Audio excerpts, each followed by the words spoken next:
नमस्कार दोस्तों। अभी निफ्टी का 15 मिनट का टाइम फ्रेम है।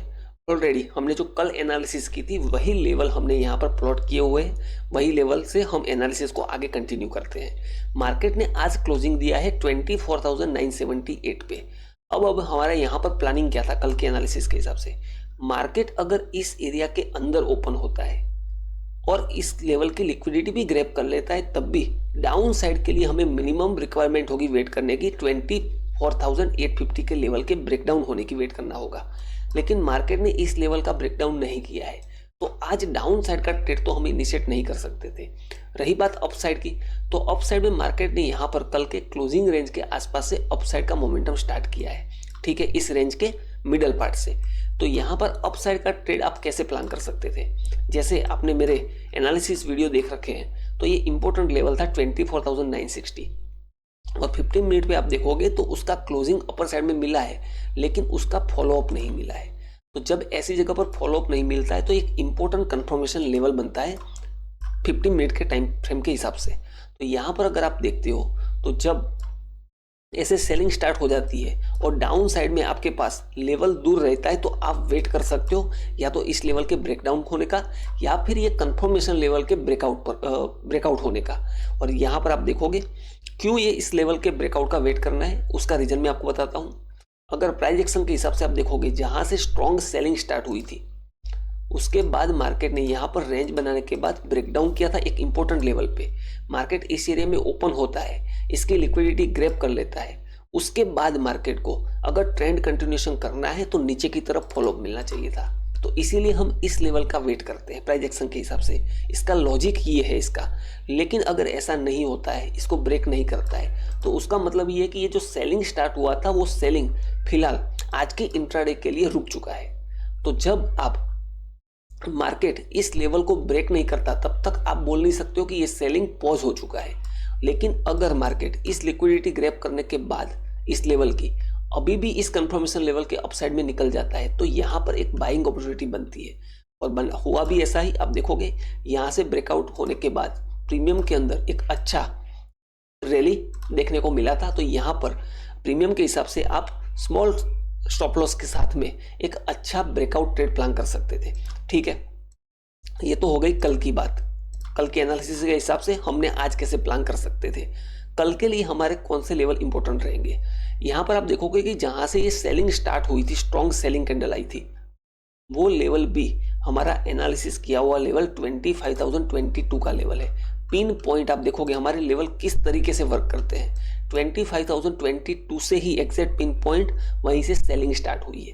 सेलिंग स्टार्ट होने के बाद जो आज का एक कंफर्मेशन लेवल था, वहीं पर मार्केट ने क्या किया है? कंसोलिडेशन किया है। कैसा कंसोलिडेशन है? ये है बारकोड टाइप का कंसोलिडेशन, जहां पर मार्केट सेलिंग करने के बाद स्ट्रॉन्ग बाइंग कैंडल दिखा देता है, लेकिन उस बाइंग का फॉलोअप नहीं मिलता और फिर से स्ट्रॉन्ग सेलिंग कैंडल बन जाता है, और उस सेलिंग कैंडल का भी फॉलोअप नहीं मिलता और फिर से स्ट्रॉन्ग बाइंग कैंडल बन जाता है। अब ये जो कैंडल बनी है 15 मिनट की, ये सेकंड लार्जेस्ट सेलिंग कैंडल थी पूरे इंट्राडे रेंज की। उससे पहले जो ये ट्रैपिंग हुआ था वहां पर ऐसी सेलिंग कैंडल बनी थी और ये सेकंड कैंडल थी। तो यहां पर एक स्ट्रॉन्ग कंसोलिडेशन होता है। इस बॉक्स को आप ऐसे मार्क कर सकते हो।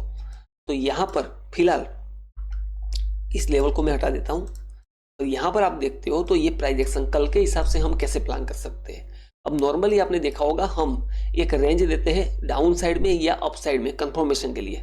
ठीक है, तो यहां पर कल के दिन में आप कैसे वर्क कर सकते हो? कल के लिए जो ये रेंज का लोअर पार्ट है वो काफी इंपॉर्टेंट रहेगा 950। अगर इसका ब्रेकडाउन मिलता है तो ऐसी केस में मार्केट लेकिन 25,022 के नीचे की साइड में यहाँ पर कहीं ओपन होता है और इसका ब्रेकडाउन मिल जाता है, तो यहाँ पर एक डाउन साइड का ट्रेड आप अर्ली तरीके से प्लान कर सकते हो।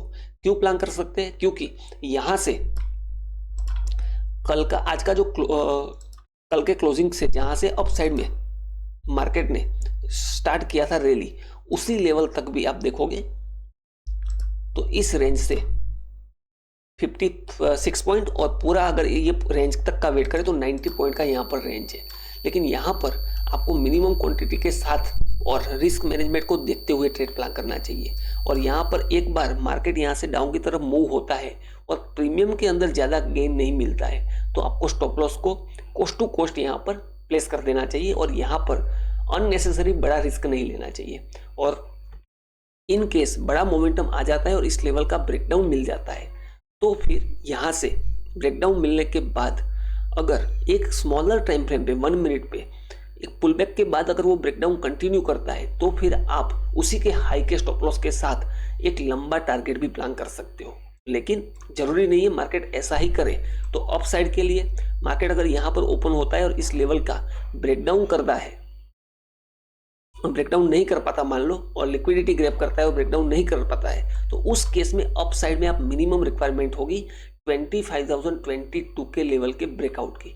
और ये लेवल अगर ब्रेकआउट करता है मार्केट तो सेम तरीके से जैसे नीचे 90 पॉइंट का रेंज है वैसे अपर साइड में भी आप देखोगे जहां से सेलिंग स्टार्ट हुई थी इसी रेंज के अंदर मार्केट पहुंच सकता है। और इस रेंज में जो मार्केट पहुंचेगा वो सेम तरीके से पहुंच सकता है। तो सेम जैसे पुट साइड में प्लान करते हैं वैसे ही अप साइड में कॉल साइड में मिनिमम रिक्वायरमेंट 25,022 लेवल पे प्राइस एक्शन को देखते हुए आप ट्रेड प्लान कर सकते हो।